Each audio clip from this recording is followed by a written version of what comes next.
읽겠습니다. 시작. 그때 제자가 더 많아졌는데 헬라파 유대인들의 그의 과부들이 매일의 구제에 빠짐으로 히브리 사람을 원망하니. 아멘.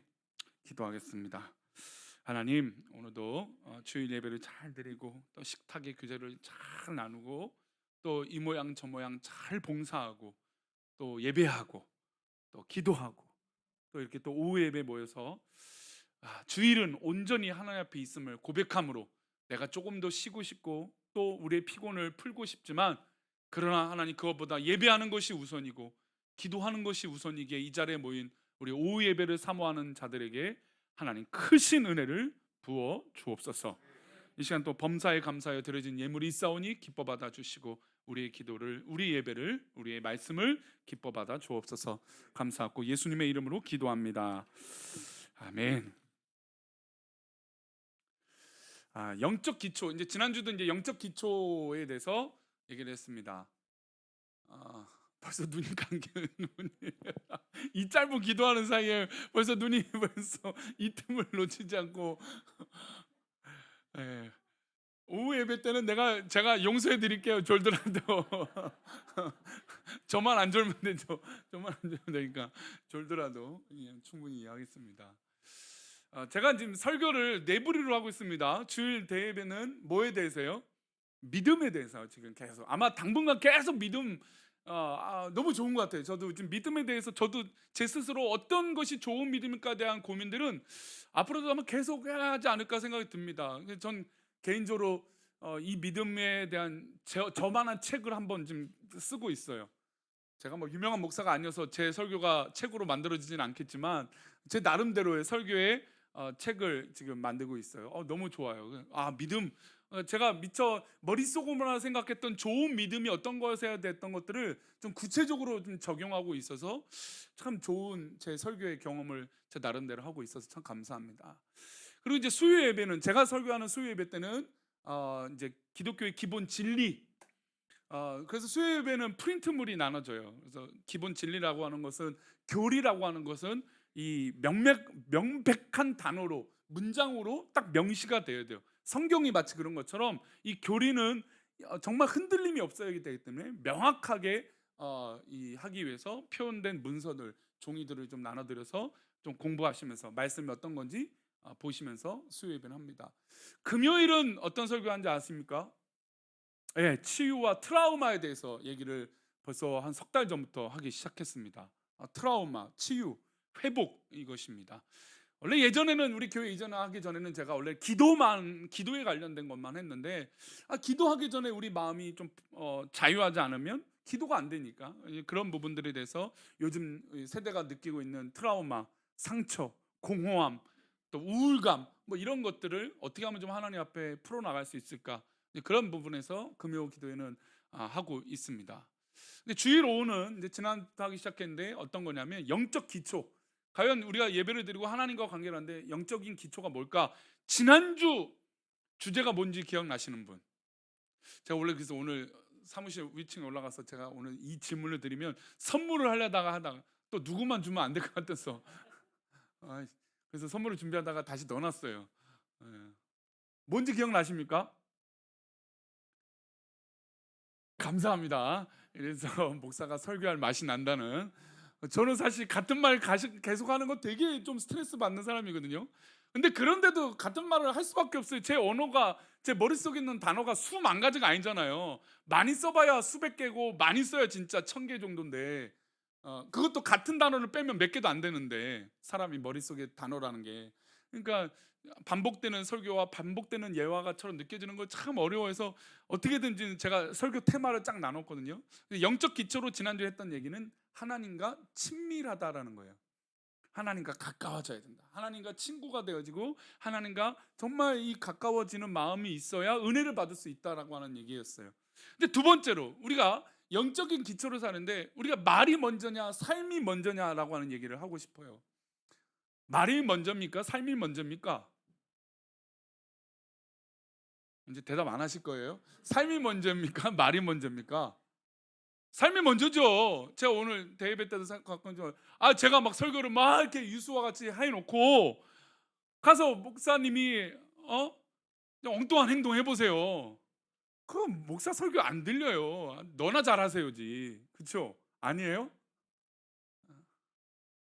아닌가 봐요. 그냥 아, 저 그랬어요. 저도 뭐 물론 하나님만 바라보니까 뭐 어떤 설교든 다 내 말씀이지만 근데 근데 사람의 눈은 어쩔 수 없잖아요. 보여지는 이 말 한마디가 어? 제가 오늘 그래서 유심히 오늘 전 찬양할 때 우리 성도님들이 나를 어떻게 보는지 봤어요. 혹시 느끼셨어요? 제가 오늘 유난히 이렇게 고개를 돌리면서 설교도 하고 찬양을 했어요. 제가 오늘 의도적으로 했거든요. 근데 안타깝게 제 눈을 마주치는 분이 없어요. 제 고개가 이렇게 돌아갈 때쯤에 벌써 고개를 숙이고 있어. 안 마주치겠다는 거야. 그리고 화면을 보면 내가 어디를 보고 있는지 알 텐데 내가 이렇게 보면 여기잖아요. 화면 보면 여기 보고 있잖아요. 그 여기만 봐. 나를 안 보고. 여기도 그렇고 다 그래. 아니면 여기 고개를 숙여요. 그래서 오늘 의도적으로 했는데 근데요. 제가 재밌는 걸 느꼈어요. 이렇게 두리번거리니까 찰나의 순간을 사람의 모습을 봐요. 또 어떤 분들은 막 은혜 가운데 막 진지하게 찬양하고 기도하고 말씀을 듣는 분이 있는 반면에 어떤 분들은 고개를 약간 숙이고 있는 분이 있고 어떤 분들은 고개를 숙이다가 딱 제 눈과 마주치면서 다시 내리는 순간이 있어요. 그런데 그 찰나를요 잘못 보면 어떻게 되는 줄 아세요? 이렇게 돼요. 그러면 저를 예쁘게 보는 걸까요? 째려보는 걸까요? 찰나의 순간을 보면요 째려보는 것처럼 느껴요. 그러니까 사람과의 관계가 하나님과의 관계도 이 찰나의 순간이 하나님은 아니죠. 하나님은 우린 다 알고 계시니까 우리가 느끼는 하나님, 우리가 하나님을 그렇게 바라보는 거죠. 찰나의 순간에 하나님을 그렇게 오해하는 경우들이 있다라는 거죠. 그래서 말이냐 삶이냐 할 때 사실은 삶이에요. 근데 우리는 사실 뭐가 먼저예요? 늘 말이 먼저죠. 우린 늘 말을 그렇게 합니다. 그러니까 목사도 말이 먼저예요. 그러니까 제가 말을 그렇게 하는데 제 찰나의 순간을 잘못 보게 되면 어떻게 될까요? 말하고 삶이 다르네? 목회자가 그래요. 그러니까 저도 사실 그 고민들은 늘 많고 그래서 설교조차도 늘 그 고민이 많아서 제가 이제 그 설교에서 가장 듣고 싶지 않은 말 두 가지가 있어요. 하나는 같은 예와 같은 말을 또 한다라는 얘기예요. 그 말씀 저한테 하지 마세요. 그래서 제가 어떻게든 기억해내서 그거 지난번에 한 얘기예요. 요거 하는 게 제가 약간의 트라우마가 있어요. 어릴 때부터 똑같은 설교를 여러 번 들었을 때에 대해서 좀 그게 전 싫었어요. 내가 목사가 될 건데 왜 맨날 똑같은 설교를 또 하시지? 이게 저는 어렸을 때부터 막 목사가 되려면 그렇게 뭐 다른 설교. 근데 막상 뭐 담임 목회를 하다 보니까 설교를 하루에 일주일에 5번, 7번, 최소 8번에서 9번을 해요. 최소 못해도 8번인데 분명히 같은 말 안 하겠습니까? 제가 아무리 천재 같은 사람이 아니지만 천재의 머리 같을지라도 할까요? TV에서 유명한 사람들 있잖아요. 유명한 사람들에도 같은 말 안 할 것 같으세요? 똑같은 말 또 해요. 그리고 뭐 재밌는 에피소드 있잖아요. 이 방송국에서 이 에피소드 얘기하고 저 방송 가서 똑같은 에피소드를 또 얘기해요. 같은 얘기를 한다는 얘기예요. 그런데 저는 설교 때 그게 너무 어렸을 때부터 싫었어요. 왜 똑같은 얘기를 또 하시지? 분명히 본문이 다른데 또 다른 설교. 본문이 다르면 다른 설교가 나와 있는데 왜 똑같은 얘기지? 그게 제 어렸을 때였고 두 번째로는 사람을 타켓으로 절대로 설교하면 안 된다는 거예요. 그러니까 우리 성도님 중에 제가 지난주 이제 그 얘기 드렸는데 가끔 이제 그 얘기를 하세요. 목사님 왜 나한테 설교를 하세요? 두 가지 반응이 이제 그것이 좋을 수도 있고 안 좋을 수도 있어요. 좋은 얘기는 오늘 나에게 도전을 주시는 하나님의 은혜의 말씀입니다. 받지만 반대로 목사님은 나에 대해서 콕 꼬집어서 그 설교를 하시네. 그렇게 받아들일 수 있어요. 언어라는 건 그 찰나의 순간에 그렇게 들리면 그렇게 되는 거예요. 언어라는 게 같은 말 가지고도 뉘앙스와 느낌과 상황과 여건과 환경에 따라서 다 받아들여지는 게 달라요. 그 찰나의 순간이 있다라는 거죠. 제가 이렇게 봤는데 두리번 하는데 성도님들이 나를 안 봐주시니까 제가 서운하지만 그래도 계속 봤는데도 안 보세요.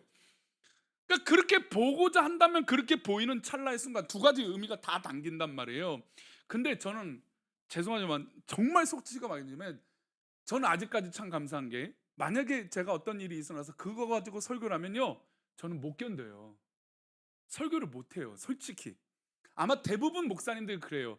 그런데 언어라는 건 누구에게 해당되는 말이에요? 목사에게 해당되는 말이에요? 아니에요. 듣는 나에게 해당되는 말이에요. 그러니까 나에게 해석이 되니까 그 말은 누구 말이에요? 내 말이에요, 내 말. 그러니까 사실 되게 힘든 게 설교이기도 해요. 그래서 제가 네 가지 주제로 나눴음에도 네 가지 주제가 분명히 다른데도 말하는 사람은 똑같으니까 설교가 비슷하게 들릴 때도 있고, 그 말이 어느 날은 되게 은혜로운 말. 오늘도 이제 오늘 교회를 못 오신 분들이 저에게 유난히 또 문자를 보내신 분들이 있어요. 목사님 오늘 모처럼 설교를 들었는데 너무너무 은혜를 받았다고 이렇게 막 했어요. 저는 분명히 그분에 대해서 얘기한 적이 없고 얘기한 생각도 없고 그냥 하는데 그냥 그렇게 막 은혜가 충만했다고 얘기한단 말이죠. 그러니까 받아들이는 사람이 그 말을 선택해서 듣는단 말이에요. 근데 죄송하지만 저는 진짜로 만약에 누구를 두고 설교를 한다면 설교 못 해요. 그러면 하나님 보고 계신데 이 설교를 어떻게 해요? 진짜 제가 우리 오후 예배 드리신 분들이 약속하지만 절대로 그럴 일 없어요. 만약에 그렇게 들려도 지금 나에게 그 언어는 나에게 그렇게 해석이 되는 것뿐이에요. 제가 이제 나중에 더 조금 제가 나빠지면 나빠지면 진짜 그럴 수도 있을지 모르겠습니다. 근데 만약에 제가 한번 그 상상을 해봤어요. 누구를 두고 그 말을 끄집어서 이 예화를 한다? 전 설교 자체를 못 쓸 것 같아요. 지금도 그렇고 앞으로도 그런 목사가 될 거예요. 이것만큼 제가 오후 예배 들으신 분들은 약속할 수 있어요. 누구를 두고 설교를 한다? 이거는 있을 수 없어요. 근데 내 말은 말이니까 들리는 나에게는 그게 선택적으로 내 말이 돼요. 근데 그러니까 결과가 두 개라니까요. 하나는 정말로 은혜를 받습니다. 내가 그렇게 돼야지. 근데 하나는 너무 기분 나쁘다 이렇게 될 수 있어요. 이거는 누구에게도 아니에요. 근데 이 얘기를 하면요, 내가 예전에 목사님한테 그렇게 말했는데 또 그렇게 다 듣는다니까요. 그럴 의도로 한마디도 하는 게 아닌데 제가 그 스트레스가 있습니다. 제가 늘 이 스트레스 두 가지. 하나는 뭐라고요? 같은 말 같은 예화를 어떻게 하면 안 할까? 근데도 제 머릿속에 한 개의 언어는 예화는요, 제가 뭐 맨날 새로운 에피소드를 만들 수는 없잖아요. 그러니까 요즘 제일 많이 하는 에피소드가 뭐예요? 제가 요즘 운동하면서 믿지 않는 사람들을 만나는 사람들이에요. 믿지 않는 사람들, 교회를 다니지 않는 사람들 만나니까 이게 맨 처음에 너무 힘들었어요. 이 얘기를요 똑같이 금요일에도 했습니다. 근데 그 얘기를 반복하는 걸 안 좋아하는데 벌써 일주일에 4번이나 했어요.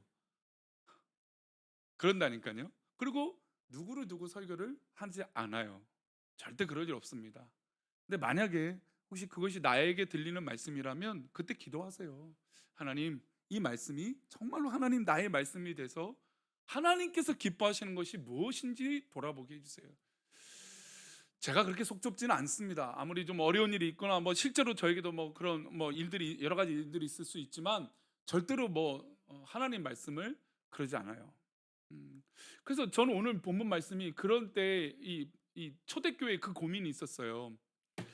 초대교회에 어떤 고민이 있었냐면 이 부흥이 일어나니까 막 성도들이 막 있는 거예요. 그래서 헬라인 이 사람들, 히브리 사람들, 사실은 헬라인 히브리 사람들은 같은 공간에 있지 않았는데 교회를 막 부흥이 일어나니까 헬라인 사람들, 뭐 히브리 사람들, 뭐 별의별 나라 사람들이 다 들어왔죠.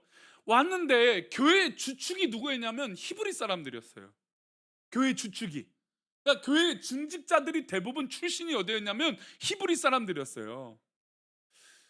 우리 교회는 지금 어느 도 사람들이 많습니까? 누구니 시중이니?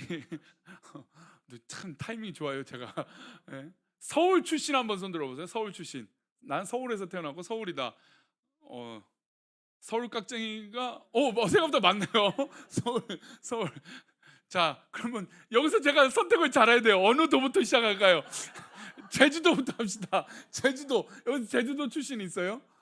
제주도 출신 없습니다. 전라도부터 할까요? 경상도부터 할까요? 또 이러면 안 되죠. 경상도부터 할까요? 전라도 할까요? 경상도 전라도 두 손 다 들어봅시다. 경상도 전라도. 경상도 전라도. 경상도 전라도. 좀 있으시고. 그다음에 충청도. 충청도. 우리 충청도 꽤 많아요. 충청도. 충청도. 좀 우리게 우리 교회 주축이 충청도였네. 저 몰랐어요. 예전에 전라도라고 들었던 것 같았는데 아니네요.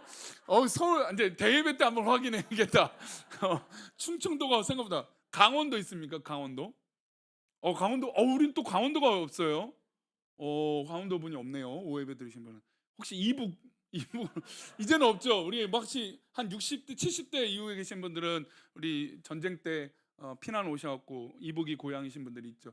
그래서 저희 노예도요. 황소 노예가 왜 하냐면 전국 노예라 우리가 사실 이북에서 넘어오신 분들이 노예를 만들었던 뿌리를 둔 노예가 저희 노예예요. 그래서 원래 우리 노예의 시작은 황동노예였어요. 황동노예. 그러니까 북쪽에 동쪽에 있는 지역에서 오셨던 목사님들이 모여서 황동노예예요. 서울의 남한에서 동쪽에 있는 노예가 아니라 북한에서 동쪽에 있는 것인데 이게 지금 갈라지면서 한국 이제 남한으로 내려서 노예가 이제 쪼개졌어요. 황소 노예에서 쪼개지면서 황동노예라고 우리 노예가 지금 황동노예에서 황서노예 지금 황서노예거든요. 그러니까 사실은 동쪽과 서쪽으로 시작했던 노예가 아니라 그냥 분리하면서 반대되는 의미로 황서노예가 시작된 겁니다. 그렇죠, 김명희 전원님? 네, 황서노예가 저희예요. 근데 저희 노예는 무지역 노예예요. 지역이 없어요. 나 전국구 교회. 그래서 뭐 천안에도 계시는 분이 우리 노예이기도 하고. 그래서 가끔 노예가 좀 멀리하는 경우들이 있어서 뭐 1박 2일을 가기도 하고 시찰 모임도 그렇게 자주 이렇게 합니다. 그래서 지역마다 이렇게 색깔이 있잖아요. 근데 교회 안에 그런 색깔이 강한 교회가 있어요. 저희 교회는 지금 오후 예배는 충청도 분들이 많다. 근데 느린 분들이 없네요. 그래서 유 하면서 돌 굴러가유 하면서 돌 맞는 분들이 없네요. 다 빠른 분들이에요. 그죠? 아니에요? 윤석열 관사님 느려요? 본인이 아니라면 누구 보고 얘기하라는 얘기야. 예? 그렇죠. 근데 교회 안에 지금 초대교회 안에 부흥이 일어났는데 히브리 사람들이 주축이었어요. 누구만 봐도 딱 보니까 히브리 사람만 가득한 거예요. 그랬더니 헬라 쪽 사람들이 기분이 나쁘기 시작했어요. 어떤 일이 벌어졌나 볼까요? 우리 1절 말씀 보겠습니다. 1절입니다. 1절이요. 6장 1절 말씀 있습니다. 시작. 그때 제자가 더 많아졌는데 헬라파 유대인들이 자기 외 가부들이 매일의 구제에 빠짐으로 히브리파 사람을 원망하는. 어떤 치사한 일이 벌어졌냐면 교회가 구제를 하잖아요. 저도 지금 우리 교회가 나눔을 하고 있는데 선별할 때 되게 조심해요. 웬만하면 제가 아는 사람이 아닌 사람이 선정이 됐으면 좋겠어요. 목사님들 말고.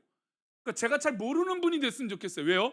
만약에 저랑 가깝다라고 생각하면 오해가 생길 수 있죠. 어떤 오해입니까? 목사님이 조금 저기 한 다리 건너서 아는 사람인데 그 사람만 도와준다라고 하면 나도 도움이 필요한데 도움 받지 못한 사람은 어떻게 돼요? 서운하고 속상하죠. 저 기준이 뭔데? 그래서 우리가 올 한 해 규칙들이 몇 가지 생겼어요. 하나는 전도 대상자. 두 번째는 우리 교인이 아닌 분을 하자. 그러니까 우리 교인을 하자니 또 누구를 돕자는 게 이게 또 말이 생길 것 같아서 장로님들이 지혜를 모아줬어요. 우리 교인은 뭐 정말 뭐 다른 방법으로 구제할 일이 있으면 구제를 하고 이 헌금을 이제 금액을 드리는 것은 웬만하면 기준으로 다른 교회를 다니거나 다른 신앙생활을 하지 않는 분들, 그리고 우리가 이왕이면 전도할 분들을 뽑았으면 좋겠다 이거예요. 근데 만약에 제가 아는 분들을 뽑기 시작하고 조금 나중에 봤더니 저 사람이 목사님하고 뭐 이게 연결이 돼 있네. 그러면 어떻게 해요?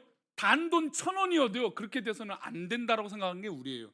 그래서 조심스럽죠. 근데 지금 막상 교회 안에 구제할 일이 벌어졌는데 한쪽만 자꾸 신경 쓰게 되는 거예요. 왜요? 아니 우리가 아는 사람이 히브리파 사람이니까 히브리파 사람들만 신경 쓰는 거예요. 자꾸 저쪽만 신경 쓰는 거예요. 그러니까 헬라파 사람들이 기분이 나쁩니다. 왜 나빠요? 자기네끼리 먹고 자기네끼리 구조하고 자기네끼리만 사랑하고 자기네끼리만 나누니까 기분이 나쁘고 속상했어요. 그래서 이제 베드로 사도 베드로 목사님과 요한 사도에게 가서 따지는 거예요. 교회가 이러면 됩니까? 교회가 왜 히브리파 사람이 많다고 히브리파만 도와주고 우리 헬라인들은 왜 안 도와줍니까? 맞는 얘기잖아요. 그래서 이 베드로 사도가 듣고 나서 제자들을 다 불러 모았습니다. 우리 2절 말씀 보겠습니다. 읽겠습니다. 시작. 12사도가 모든 제자를 불러 이르되 우리가 하나님의 말씀을 제쳐놓고 접대를 일삼는 것이 마땅하지 아니하니.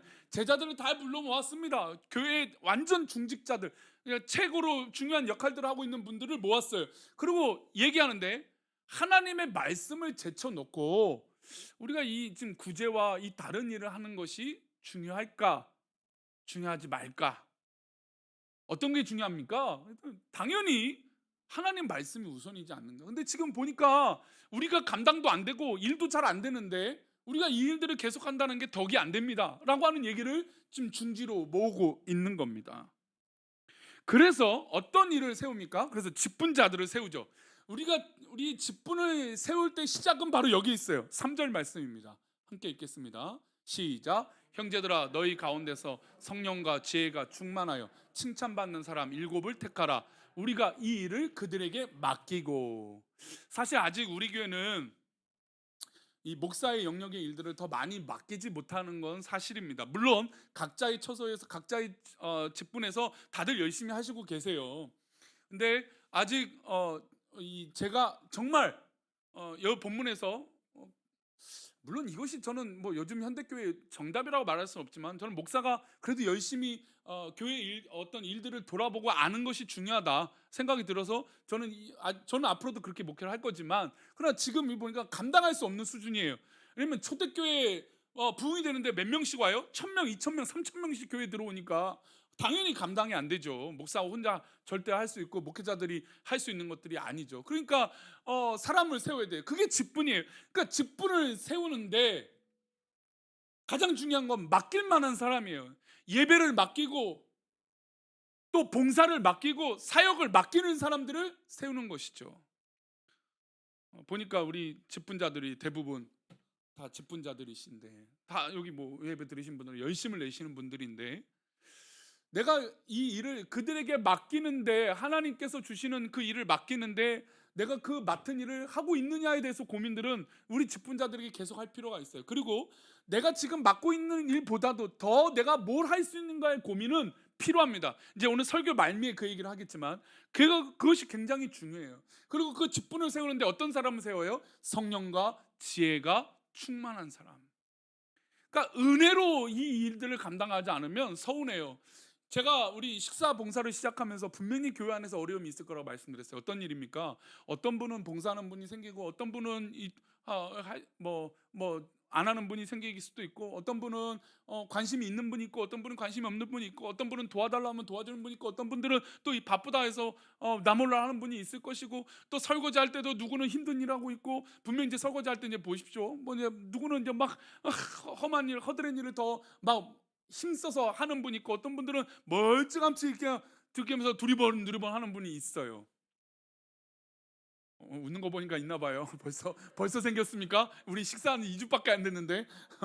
아니 생긴다니까요. 사람은요 그렇게 보여요. 그 찰나의 순간에 그것이 보여요. 내가 고민했던 그 순간에 그것이 딱 보여요. 그러니까 그것이 전부가 되죠. 그러니까 막 속상하고 서운한 일이 벌어집니다. 그런데 이 모든 일을 이 봉사를 시작할 때 은혜로 하지 않으면 하지 말라가 저는 솔직히 대답이에요.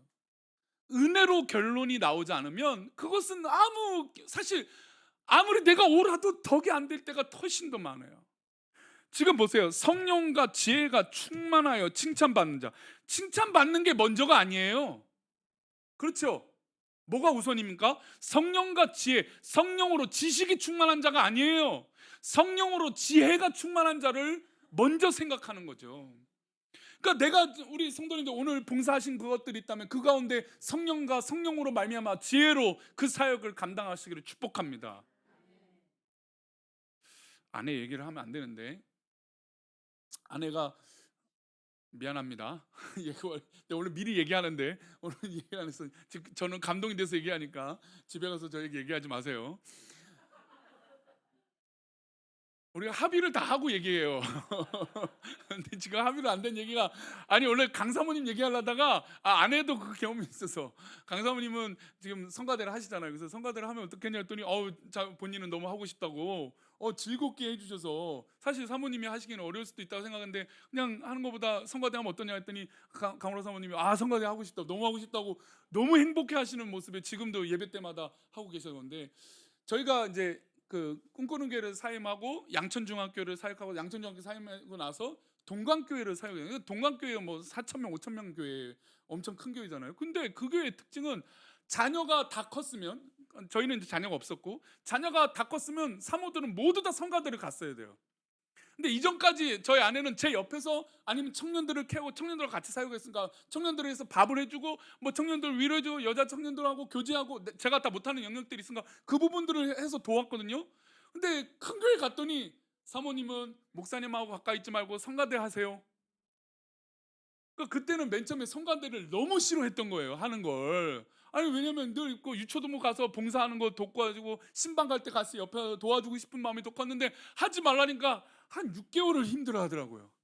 내가 하고 싶은 걸 못 하니까. 그리고 하루 종일 주일날 제가 아내를 마주칠 수가 없어요. 그러니 늘 마주치고 늘 함께 했던 사람이 주일날, 그것도 주일날 한 번도 눈을 마주치지 못하니 얼마나 서로 힘들었겠습니까? 서로 힘들었어요. 아내가 있는 게 저도 힘들었어요. 엄청 힘들었어요. 근데 아내가 그 고민을 하고 있는데 쉽지가 않았어요. 어렵죠.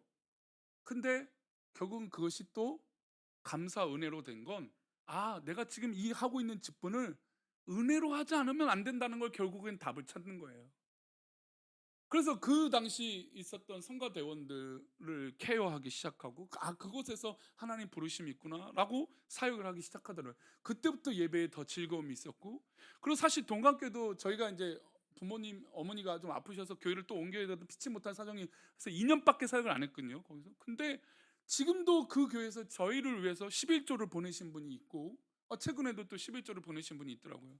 그리고 교제하고 기도하고 또 때때로 되면 와요. 사실 2년밖에 안 해서 너무 대형 교회고 5천 명 모이는 사람은 우리가 뭐 언제 해봤겠습니까? 근데 그런 사람들 만나서 얘기도 뭐 깊이 나눠보지도 못했는데 지금도 교제하고 하는 거 보면 이게 바로 은혜로 하지 않으면 결국에 건강한 답이 안 나온다는 거예요. 근데 이 베드로 사도, 그 대단한 사도가 사역을 하는데 은혜가 안 되는 거예요. 그러니까 답을 세우는데 뭐예요? 은혜가 충만한 사람이 직분을 감당했으면 좋겠다. 그 칭찬받는 사람을 세워야겠다. 그래서 직분을 세웁니다.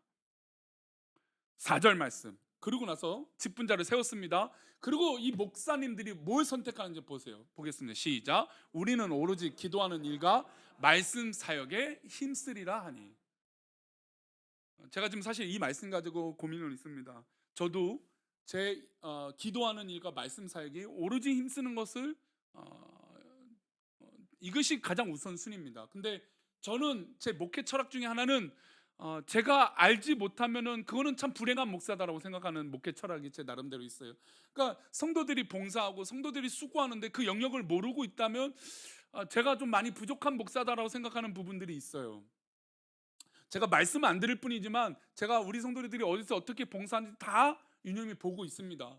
혹시 칭찬받고 싶은데 제가 그런 말 안 한다면 오해하지 마세요. 제가 알고는 있어요. 다 듣고 있고 다 보고 있어요. 다 기억하고 있습니다. 근데 제 기억보다는 제 칭찬보다는 하나님께 칭찬받는 게 더 좋잖아요, 그죠? 그 칭찬 많이 받으시면 돼요. 근데 저는 사실 이제 그런 부분이 크지만 그래도 목사는 기도하고 말씀 잘 전하는 게 좋은 목사죠. 말씀 잘 전하는 게 좋은 목사죠. 우리 성도님들이 바라보시는 저는 어떤 목사입니까? 아유, 감사합니다. 제가 그래서 제 책장을 뭐 한 달에 한 번씩 정리를 하는데 제 책상에 보면은 책이 지금은 30권이 넘게 쌓여 있어요.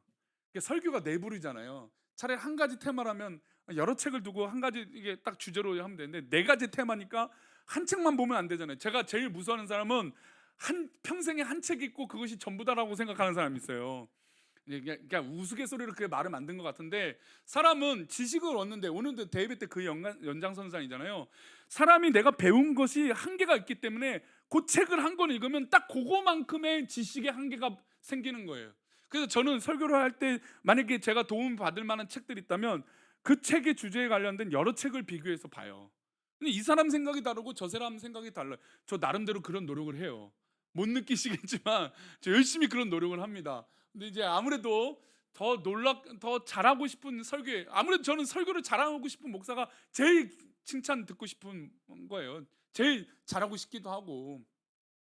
그래서 요즘 그 유튜브 제 설교를 들으면서 이제 다른 목사님 설교도 요즘 많이 듣고 있거든요. 들으면서도 죄송합니다. 이거 그냥 우스갯소리로 못하고 있지는 않은 것 같아요. 못하진 않는다. 근데 더 잘하고 싶다. 우스갯소리로 웃자고 한 얘기입니다. 근데 목회자의 결국은 말이 아니에요. 뭐예요? 삶이에요. 근데 삶에서 지금 다른 것에 쫓겼잖아요. 뭐였습니까? 지금 히브리파, 헬라파 논쟁이 있으니까 이 베드로 목사님이 제대로 사역을 못 하겠는 거예요. 그러니까 자꾸 말로 때우는 일이 생기는 거죠. 그래서 안 되겠다 싶은 거예요. 목사는 기도와 목회, 말씀을 집중하는데 최선을 다해야 되는데 다른 것에 빼앗기면 안 될 것 같다 해서 대책을 세운 게 바로 직분을 세우는 거예요. 그래서 우리 직분자분들에게 사명이 있습니다. 뭐예요? 내 교회 기도하고 하나님께 받으신 은혜로 봉사하기도 하지만 정말 이 일들을 내가 감당함으로 하나님 교회가 더욱더 기도에 힘쓰고 말씀에 집중할 수 있는 그런 폭을 넓혀주시는 사역을 우리 성도님들이 하고 계시는 거예요. 얼마나 귀한 일이에요. 목사의 근심을 덜어주신다는 사역은 얼마나 감사한지 모릅니다. 저는 좀 제가 좀 부족한 면은 그거예요. 칭찬을 잘하기도 하지만 믿는 사람들은 그냥 그러려니 냅둘 때가 많아요. 당연히 잘하는 사람들은 사실 오히려 더 칭찬 안 해요. 잘해야 돼요. 그냥 계속 잘해야 돼요. 그러니까 칭찬을 저에게 기대하지 마세요. 제가 위로하려고 하는 사람들은 어려운 사람들이에요. 물론 제가 그걸 다 감당하지 못할 때가 많아서 죄송하지만 제가 주로 토요일이나 전화하신 분들은 가끔 이제 하는 분들은 정말 연로하신 분들 아니면 뭐 코로나 걸리시거나 아프신 분들 오늘도 이제 병원에 계신 분들 이런 분들이에요. 그러니까 잘하고 있는 분들은 사실 제가 사실은 그런 목사님이 그런 조언도예요. 잘하고 있는 사람들에게 더 잘하도록 칭찬해라 그런 건데 저는 사실 그냥 믿어요. 저는 우리 권사님들 우리 사님들이 신앙생활이 몇 년인데 예? 그쵸? 저 그래도 되죠? 그래도 제 칭찬이 필요하시면 저에게 꼭 말씀하세요. 저에게 얘기하세요. 그럼 제가 꼭 칭찬해 드린다니까. 우리 남녀 권사님 칭찬받고 싶으셨구나. 예. 그래요. 근데 목사는 결국에 그러니까 교회는 그러니까 베드로 사도가 고민은 그거예요. 사실은 교회 안에 이 문제가 일어나서는 안 되는 건데 교회가 문제가 없을 수가 없다니까요. 저희 교회가 100명이 안 되는데 100명 다 100명의 기도 제목이 다 다르고 다 각양각색의 문제들이 다 있어요. 어려움들이 다 있어요. 다 그래요. 다 그런 어려움들이 있으니까 얼마나 힘들어요. 그런데 그것이 문제는 사실 아니라는 거예요. 그래서 우리는 말이 먼저가 아니라 삶이 먼저인 이유는 뭐냐면 이 삶 가운데 기도하고 말씀에 집중하고 하나님의 은혜를 체험하는 것이 우선이 아니면 우리의 문제에 답이 안 생겨요. 답이 나올 수가 없어요. 계속 어려움의 반복들이 생길 수밖에 없죠. 시간이 좀 지나가서 이 말씀 한번 읽고 그럼 왜 예배, 왜 삶이 왜 중요하느냐? 하나님은 우리에게 하나님만 바라보라고 얘기하세요. 어떤 면인지 보겠습니다. 출애굽기 20장 30절 3절 말씀인데요. 함께 읽어볼까요? 시작. 너는 나 외에는 다른 신들을 내게 두지 말라. 이거 너무나 잘 알죠? 자, 근데 이 말씀을 도널드 목사님이 내가 만든 하나님이라고 하는 책에서 뭐라고 얘기했냐면 이 말씀은 이교도 즉 이방인들에게 한 말씀이 아니라 누구에게 하신 말씀이다? 이스라엘 백성들에게 하신 말씀이다. 그러니 이것은 다른 신을 섬기는 건 이방인들 즉 다른 신을 섬기고 있는 이방인들에게 한 얘기가 아니라 누구에게 하는 얘기예요? 하나님을 믿고 있는 사람들에게 한 말씀이다. 너는 나 외에 다른 신들을 내게 두지 말라고 하는 말씀이요 이방 민족에게 하신 말씀이 아니라는 거예요. 그렇죠? 이 십계명은 누구를 통해서 누구에게 하신 말씀입니까? 모세를 통하여 돌판에 기록해서 이스라엘 백성들에게 하신 말씀이에요. 근데 우리는 어떤 걸 자꾸 선택해요? 진짜 우리의 삶이 하나님 앞에 붙들림 받는 걸 선택하지 않고 우리에게 유익한 여가의 활동들을 선택하며 살아가요. 그래서 로코브 세비지라고 하는 사람이 인생 수업이라고 하는 책에서 뭐라고 말하냐면 대다수의 사람들이 교육을 받고 삶이 변화되기보다는 삶을 즐기는 데 더 많은 돈을 지불하려고 한다. 그러니까 우리가 돈을 드리는 데 있어서 우리의 삶을 더 윤택하게 만드는데 힘쓰지, 우리가 교육되고 우리가 변화되는 데는 안 쓴다. 어떠세요, 우리 성도님들? 우리 신앙인들이 더 그렇다는 거예요. 신앙인들도 우리가 오래 사는 게 문제긴 해요. 그렇죠? 건강하게 살아야 돼요. 약은, 여기서 한번 손들어 볼게요. 우리 이제 오후 예배 잠깐 이제 말씀 마칠게요. 하루에 한 알 먹는 분 손들어 보세요. 한 알만 먹는 분, 두 알에서 세 알 먹는 분, 네 알에서 열 알 사이 드시는 분.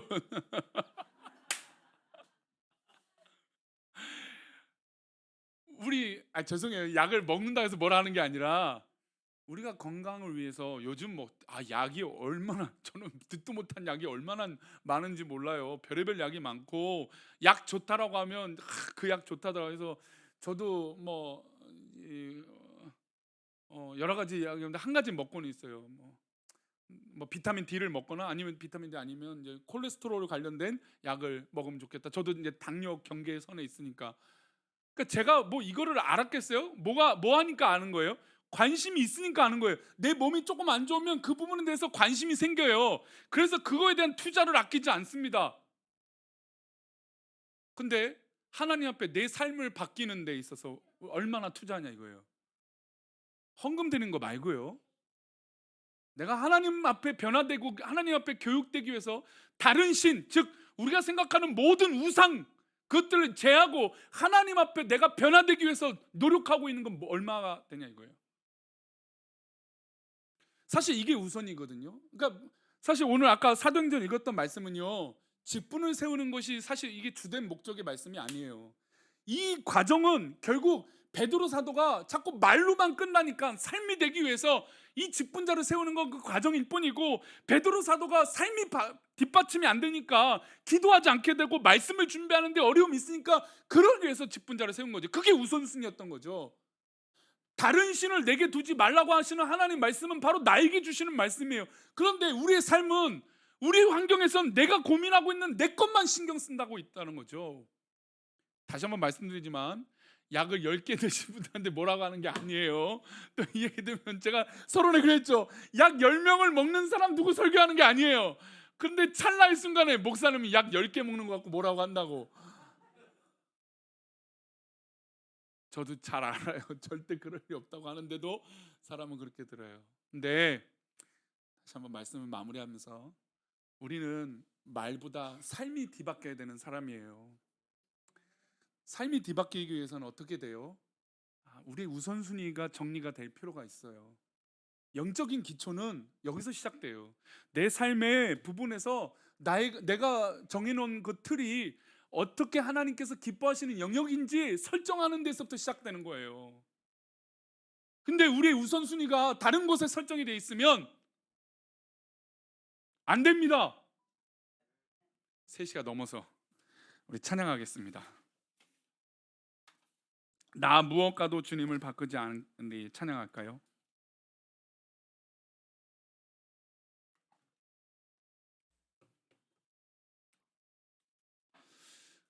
제가 말하고도 다시 한번 말해야 돼요. 약 10알 드세요. 3알, 2알 다 드세요. 건강하십시오. 근데 그 건강하신 목적은 뭐예요? 내 우선순위의 삶이 바뀌어야 되는 거예요. 건강하면 뭐하고, 돈 있으면 뭐하고, 내 문제가 해결되면 뭐합니까? 그렇죠? 하나님 앞에 붙들림 받지 않으면 아무 소용 없잖아요. 그 얘기입니다. 그 얘기. 감사합니다. 찬양하겠습니다.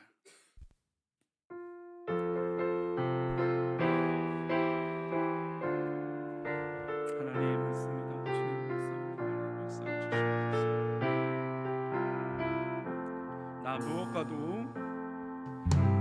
무엇과도 주님을 바꾸지 않으리. 다른 어떤 은혜 구하지 않으리.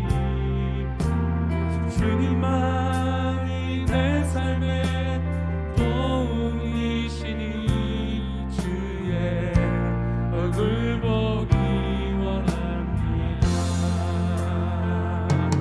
주님 사랑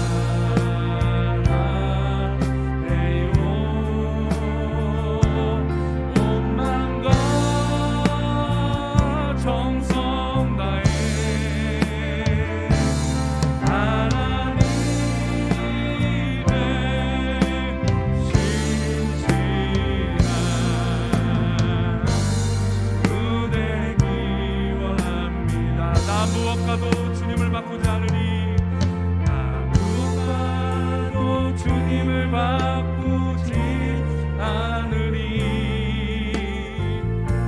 다른 어떤 은혜 구하지 않으리. 오직 주님만이 내 삶의 도움이시니 주의 얼굴 보기 원합니다. 아멘. 아멘. 주님 앞에 있기를 원합니다. 주님 붙잡아 주옵소서. 정성 다해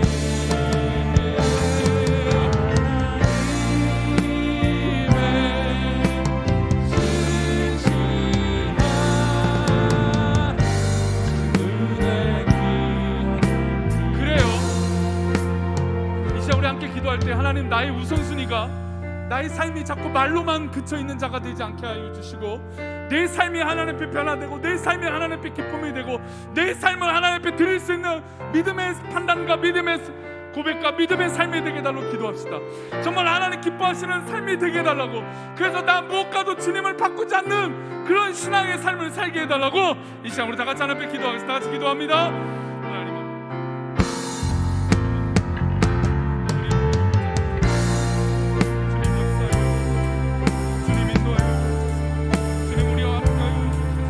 하나님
우리 한 가지 더 기도할 때 이 시간 우리 성도님들이 고민하고 있는 그 기도 제목을 위해서 기도하겠습니다.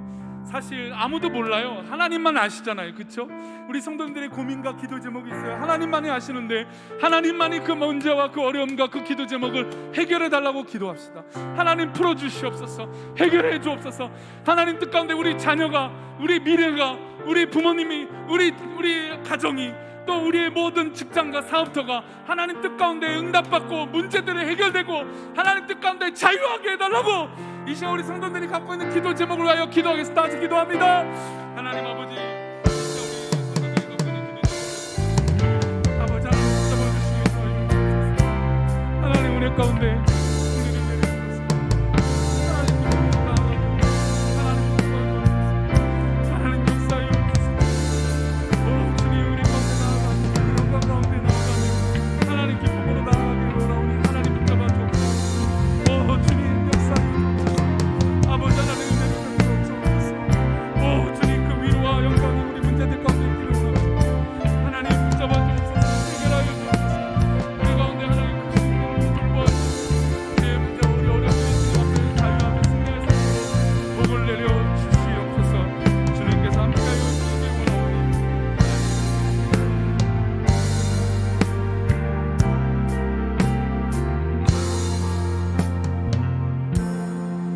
이 시간 우리 오후 예배 드린 우리 귀한 믿음의 백성들 정말 피곤하고 또 코로나 이후로 습관이 되지 않아서 여러 가지 불편하고 힘든 것이 있지만 그럼에도 불구하고 이 예배를 드린 건 어떻게든 하나님 말씀 한 구절이라도 나의 말씀 되고자, 그리고 그 말씀이 나에게 은혜가 되고자 여기 앉아 있는 줄 믿습니다.